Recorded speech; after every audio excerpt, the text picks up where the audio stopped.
Hello, how's everyone going?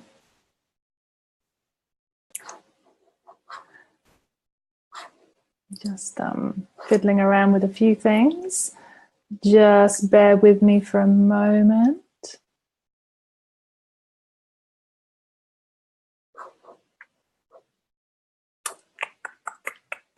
Alrighty, let me just do this, put the sound down. How is everybody? How are you all going? My phone's out of service at the moment, so I forgot to charge it, so I'm just on my computer. So hopefully it's all looking okay and you can see me and hear me okay, but so great to be with you today. I'm really excited to be discussing cravings and your hormones. And this is a huge one. And this is one that I've had a ton of clients come to me in the last couple of weeks, talk to me about this, talk to me about these cravings they get. So I just wanted to run you through some of the issues, some of the most common hormone imbalances, and what actually is going on. Because it can be a few different things. There can be so many different things that can be going on. There's so many different things that can be interplaying, from your hormones to your neurotransmitters, to your micronutrients, to your macronutrients, all of those. So we're going to talk about them today. And I've tried to simplify it for you. But again, there's so much to kind of go through. So I'm just going to go as simple as I can. And I'll do my usual thing where I do a little bit of a summary as well and write it up and pop it on my blog, just to make it simpler for you and so you can take a look. But thank you so much for joining me today, and if you've got any questions, just pop them in the feed below. If I don't get to the questions during this live, I will answer them through the day, so you won't miss out. So let's get started. Let's talk a bit about craving. Let's talk a bit about why you might crave. There's a few different reasons here. We've got emotional and we've got mental. We've got feeling bored, we've got feeling guilty, we've got feeling stressed, feeling shameful. So we've got all those kind of emotional and mental things going on. We've got insulin resistance, issues with blood glucose, so that could be due to lack of sleep. We've got not eating the right things, so you could be eating moldy things, moldy old nuts. Mold will make you crave carbohydrates, it will also make you tired. We've got eating foods that you might be intolerant to, so wheat, dairy, soy or eggs. Eating these foods may cause cravings for sugars and cravings for refined carbs. Then we've got hormones, having progesterone resistance or having low progesterone will cause you to crave. We've got estrogen dominance will cause you to crave. Having issues with testosterone, too high or too low, that can cause issues with your blood glucose, and it can cause issues with your insulin. So there's just that to think of as well. So let's start with your menstrual cycle. Let's figure out if you're out of balance through the month, what is your menstrual cycle doing? We have got normally, it's a 28-day cycle, and we've talked about this before. Even if you're not having your menstrual cycle, even if you're postmenopausal, you'll still have these hormone shifts. Your hormones are going to be shifting through the month, and you still might have estrogen as well, because estrogen is not only just produced in the ovaries, it's produced in the adrenals, it's produced through aromatase, it's produced in fatty tissue. So always bear that in mind. Think about your cycle as being also mental, emotional, subtle hormone shifts. It doesn't have to be a physical bleed or ovulation that you get. Around day 14 onwards, so after ovulation and around day 14, you actually will have some issues with progesterone, and progesterone might be dropping out, and you might actually be getting some progesterone resistance. But this is when serotonin might drop out. So that latter half of your cycle, that's day 14 onwards, onto your bleed. During that time, you may feel anxious, you may feel depressed, but what you might also get during that time is these kind of uncontrollable cravings for carbohydrates, for sugars, for all those kind of comforting, starchy foods you might find. And when I say uncontrollable, this is what some clients describe it like. They say that it's like you eat and it's like a bottomless pit. You're never satisfied. You just eat and eat and eat. And it seems to be like you just want to keep putting food in. You might even feel a little bit sick, but you're just never satisfied in your eating. That is that telltale sign of that kind of late cycle, last 14 days of the cycle, that low serotonin. Also during this time, some women do get a little bit more insulin resistant. So if you're used to doing your intense exercise and you're intense exercising that later half of your cycle, you may be experiencing some insulin resistance. And if we're insulin resistant, we will crave more sugary, fruit, refined carbs, starchy carbs. We will crave more of those. So just look out for those two symptoms, that later half of your cycle, that low serotonin and that insulin resistant type symptom. Then we get on to the actual period itself. And if you do bleed, heavy, painful periods, but also getting extreme fatigue, extreme pain, and then extreme craving for things like chocolate. And that can be actually a sign of low magnesium. So those are things to look out through your cycle, because they really do highlight what could be going on with your hormones during your cycle and what can be causing these intense cravings. This is if you notice that the cravings come through the cycle. The cravings may not come at a particular time, like each day. You may not get them daily, but what you may notice is there's 3 days out of your cycle where you just got this intensity going on. You may have anxiety, you may have low mood, you may have depression. So just look out for that. And I do talk about this tracking. I do say it's really vital that you track, because that will help you to understand what your own hormones are doing through your cycle and what might be causing the cravings. Okay, so also there's cravings for different foods. So we've got craving crunchy foods, and crunchy foods is an interesting one because it does the actual crunch mechanism. You crunch at the back of your teeth, and it's actually a common craving, and it's a common craving when you're frustrated. It's a common craving when you're angry, because it helps to release this. Now, food scientists know this.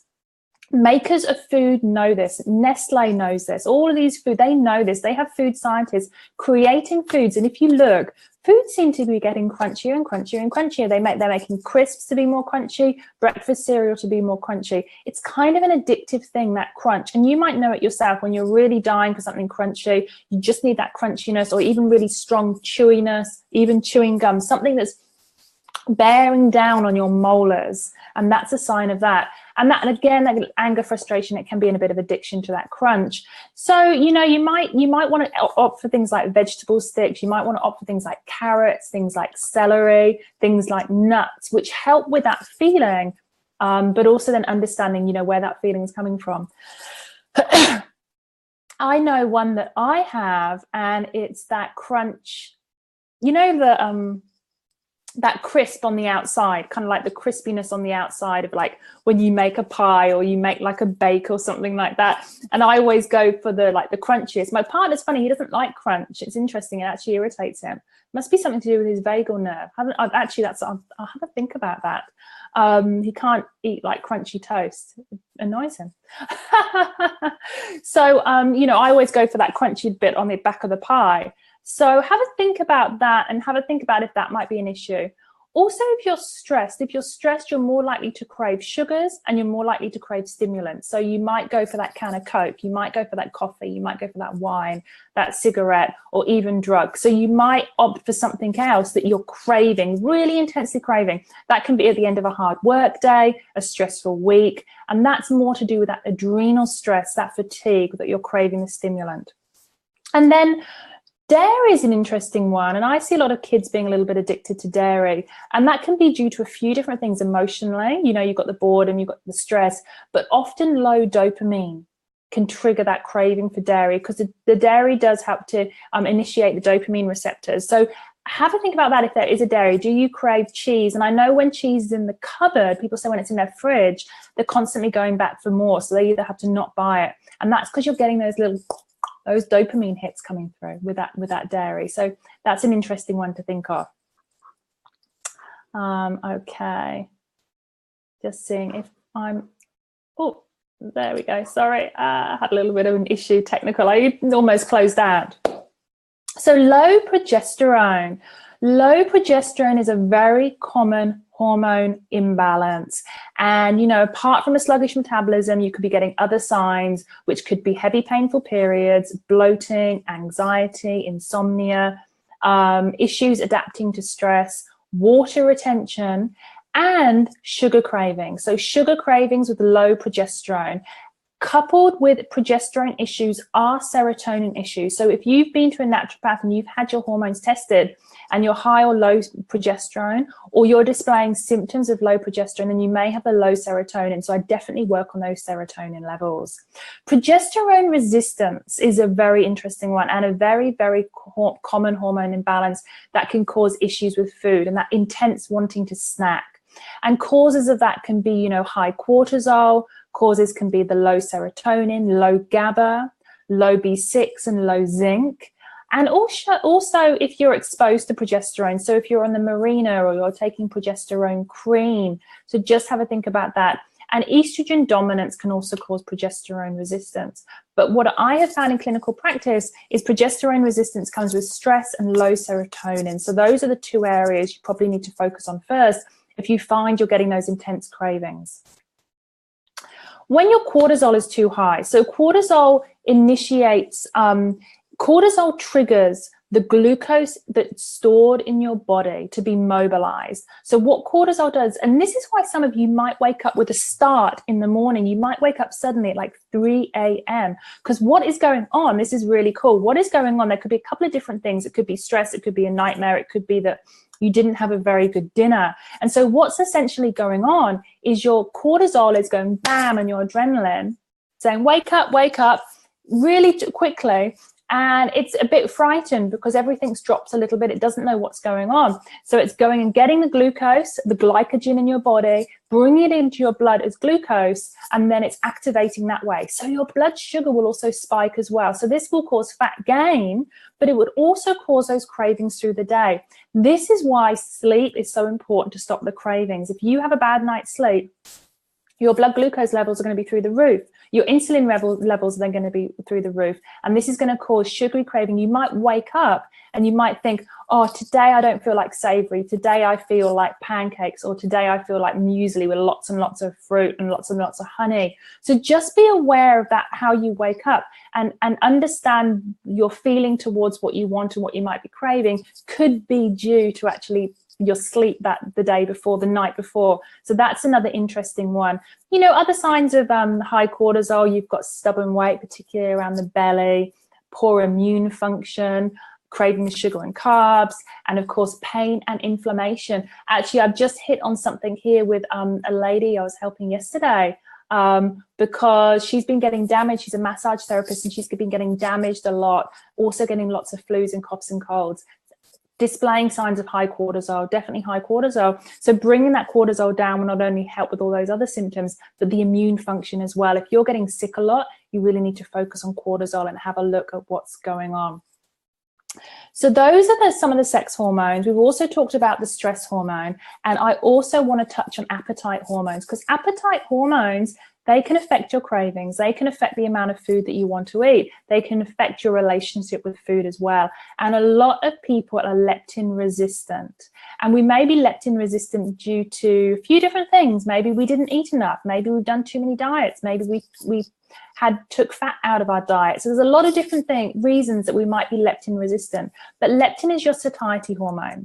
When it's balanced, you'll be feeling satisfied. You'll eat your meal, you feel satisfied.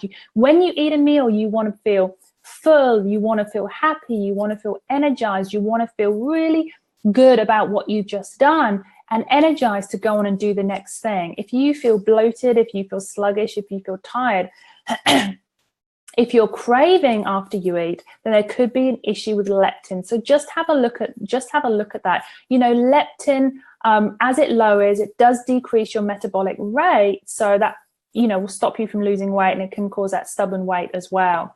And you might see other signs. So you might see other signs, which is obesity, not being able to lose weight, that unsatisfied each meal, you finish a meal and you just want something else. And then that constant snacking, you want to snack all the time. So getting leptin in balance is really important. And really the best way to get leptin in balance is to regulate your meals, is to have those 3 cool meals a day if your leptin is out of balance. Now, if you like fasting, or you like just doing 2 meals a day, or you like doing 1 meal a day, your leptin should be okay. But if you jump from leptin being out of balance into 1 meal a day and fasting, you'll find that there's some dysregulation there. So the best way to transition into any kind of fasting or into any of these diets that are kind of like hack diets, you know, all the popular diets at the moment. You transition from 3 meals a day is where you start. 3 really great balanced meals a day. And that will help to balance that leptin out. Remember, leptin makes you feel unsatisfied. You eat a meal and you just want something else. Sometimes it doesn't matter, you just want something else. That's that sign of leptin being out of balance. Then we've got ghrelin, and that's an interesting appetite hormone because that actually makes you feel hungry. So when it's time to eat, that secretes into your stomach, and that causes that reaction. But this hormone has been out of balance, and again, it can go out of balance, especially those with poor stomach function, no acid, gallbladder issues, being on fad diets, any issues with anorexia, any issues with bulimia. Both those appetite hormones can go out of balance. So that's also something, and you'll know if it's that. Signs of that being out of balance is that persistent hunger. Needing to snack all the time, grazing all the time. So that you know, every hour, every 2 hours, you feel like a snack, you feel like something else.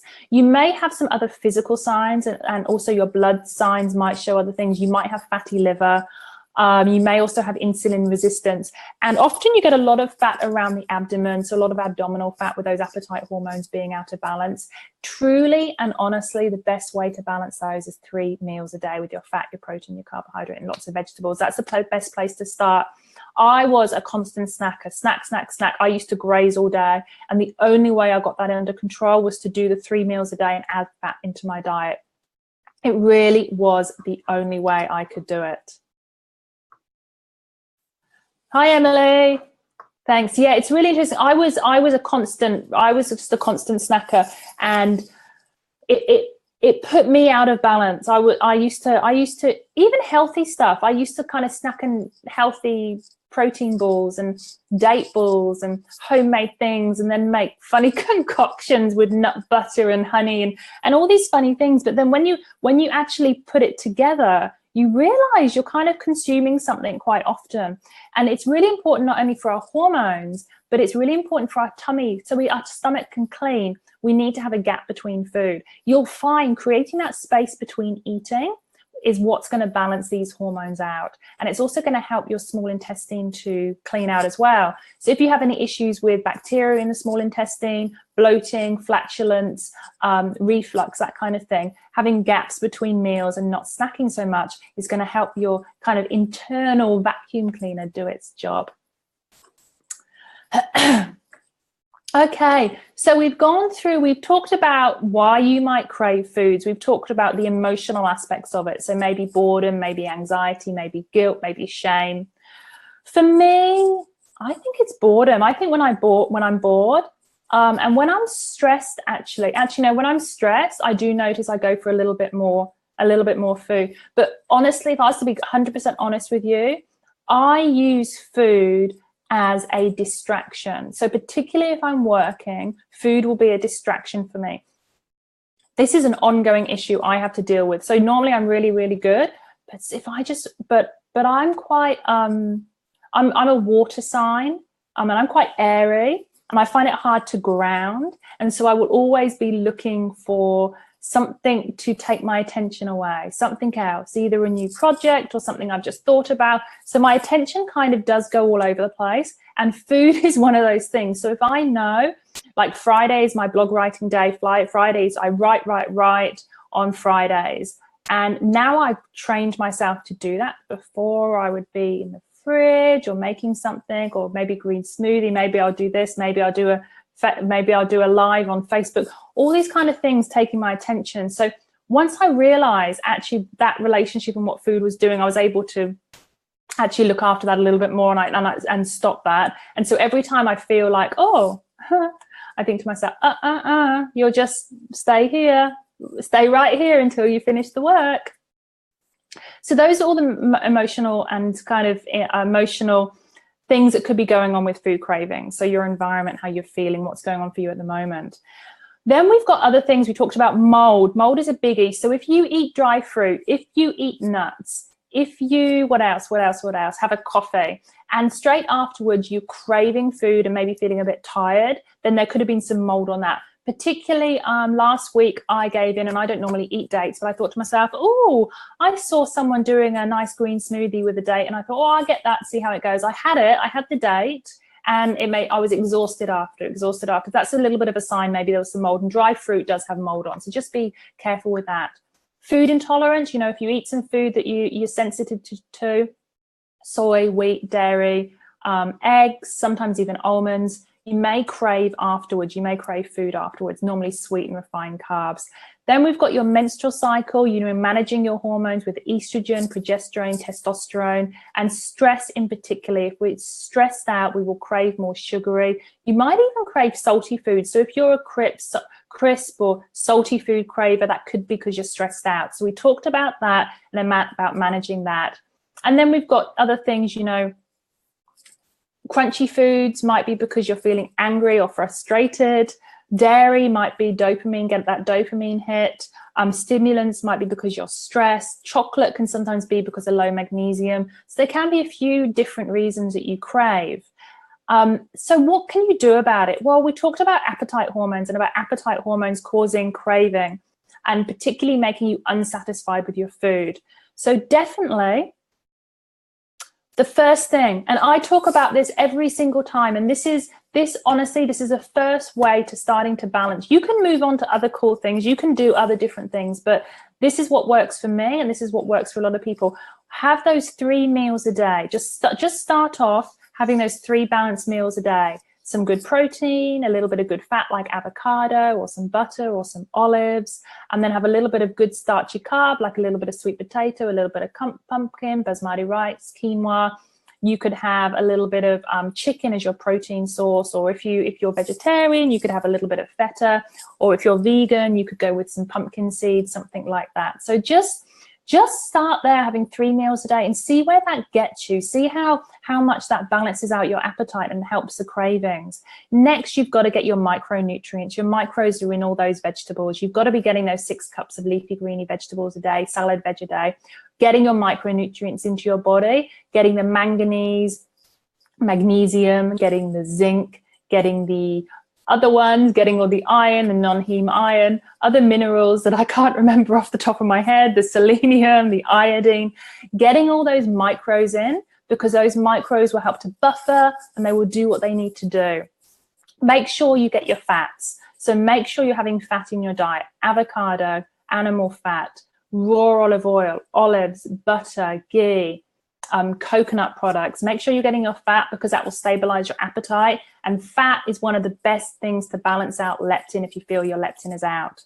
Next, we want to boost your serotonin. You want to feel good. So if you feel like you've got low serotonin, you know, if you're getting cravings, if you get regular migraines, depression, anxiety, lots of bloating, we want to boost serotonin. So vitamin D, so getting out in the sunshine, you might want to download an app called D-Minder. So D-Minder will tell you, you know, when you're going to get the vitamin D, the safest time for you to get out so you can get your vitamin D, how long you need to be out there. Vitamin D is so very important. Sulfur is really good to boost serotonin. So you could do like an Epsom salt bath a couple of times a week, or have your sulfur vegetables like your broccoli, your onions, your garlic, all of those kind of things. And this will just, you know, help you to feel happy and will help with those as well.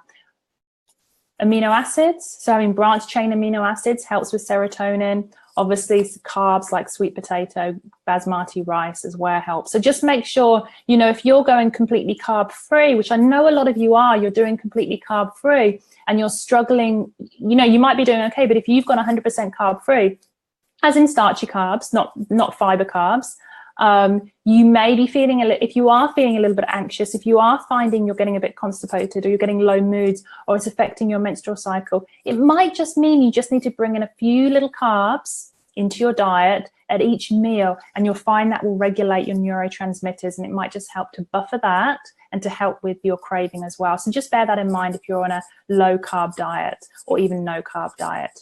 B6 is an important one as well, and then also getting your glutamine, because that will help as well with GABA and that will help with serotonin. So I hope, I went through a lot then. And also one thing I did write down that I did want to mention was you can find them on YouTube. I need to look at some good links, but beta wave meditation also helps as well, because it helps with serotonin, and that can help with your appetite as well. So even just these little things, if you're finding your appetite's getting out of control, just doing these little things can help you. So beta wave meditation, I'll try and remember to put it in the comments so you can have a look. So we talked about balancing your macros, getting your micros, adding more fat to your diet, boosting your serotonin, and then also tracking your symptoms, seeing when the cravings are coming on, seeing in the cycle when your cravings are coming on, because once you track, you'll know where in your cycle it is. And if it's that later half of the cycle, you might need to look at your progesterone levels or your serotonin levels. So tracking is one of the best things to do. And then boosting your serotonin, getting your vitamin D up, having some sulfur in your diet, going outside, playing in the garden, going for hiking, the best ways to get serotonin up, and that will help with the craving as well. Okay, so hi Louise. So in terms of a test, there are a few different types of tests. You can get tests through your naturopath in terms of a saliva test. You want to do a saliva or urine test. The blood tests don't give us an overall, and they don't tell us the interaction between your hormones. So there's a basic saliva test you can either get online or through your naturopath. There's also really comprehensive urine tests called the Dutch hormone test. That does all the hormones, all the metabolites, and that's if you really feel there's an imbalance. If there's something going on or there's a family history of any estrogen-dependent cancers, that's a really good hormone test to do. But a starting place is a saliva test, and it really helps. That measures your testosterone, your progesterone, your DHEA, and it also measures your cortisol if you want, but it also measures your 3 estrogens. So the issue is with the estrogens is you have 3, well, there's more, but estradiol, estrone, and estriol. Estradiol is tested in the blood, but the other 2 aren't tested. And so we really need to know what 3 of them are doing. So we know, are you low estrogen? Are you high estrogen? What's the dance those estrogens are doing together? Because that's important too. If we just do one, we don't get a clear and concise picture of the hormones. Okay. I hope that helped everyone. I hope that kind of helped in terms of thinking about how your hormones are interacting, what they might be doing, and how that's helping your cravings. But I definitely would just start with those 3 meals a day and start balancing out those appetite hormones. And that's a great place to start. So thank you so much, everyone, for joining. I enjoyed today's. I'm looking forward to writing this one up, actually. I had a really, really enjoyable one today. I love talking about this. I think I love talking about it because I've had issues with it. So yeah, it's one I really love talking about. But thank you so much, everyone. It was great to have you here. And I'll see you next week or in the week. Bye.